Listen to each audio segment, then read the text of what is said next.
One of the things you need to be concerned about if you're buying a house that's not in an estate, that's not in a village or a town, that's a one-off type of bungalow, perhaps in the countryside, is the services.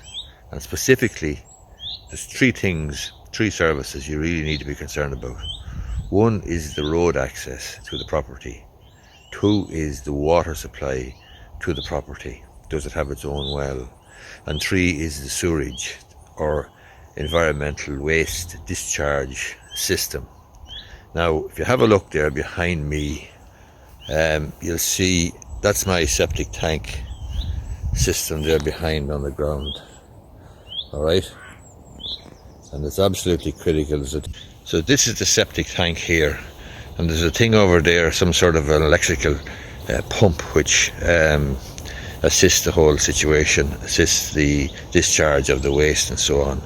But a critical thing to look at is the space over here, because this space over here is the soakage area, or the area over which the rest of the tank is set up. In other words, there's a soakage area there, and you're going to need a certain amount of space for that. So it may well be the case that the property that you're looking at may need a new septic tank, but you may be perfectly happy that there's no difficulty in terms of space and so forth to put in a new septic tank. But you must consider the soakage area and the rest of the ancillary equipment that you might need. So it's not just a septic tank. You do need an area that's going to be large enough to allow you to discharge the waste from your septic tank, having been treated with the biocycle system, whatever system you're using.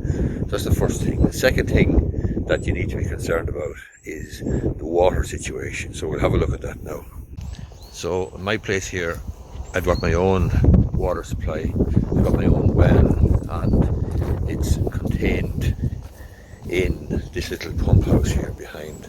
There's a pump there, and that's essentially where the water is.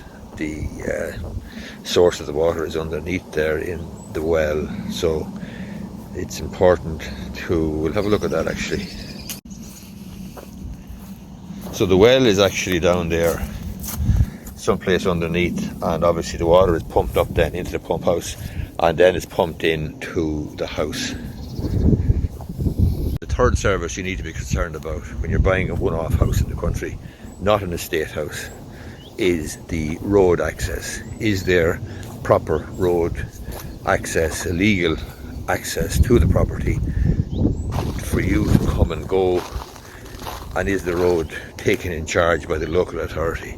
That's absolutely vital, because there's no point having a physical access which doesn't give you a right of way. So we'll have a look at that now. So here's the road here, and obviously you can see it's just outside my property, and we're happy enough with the access, and we're happy enough that I know that it's taken in charge by the local authority. So there are the three things you need to be concerned about when you're buying a one-off house in the countryside: water, sewerage, and the road having been taken in charge, and legal right for you to travel to and from your property. And so many people take it for granted that if there's a physical road to the property, then there must be a right of way and it's okay from a legal perspective. That's not the case, because there could be a right of way which may require consent and which may or may not have been registered on the folio as an appurtenance to the property that you're buying. So that's the type of thing that you need to be careful about, that you need to check. Hope you find this video useful. If you do, give it a thumbs up down below, and thanks for all the videos, or all the likes and shares and comments and so forth on my videos on YouTube.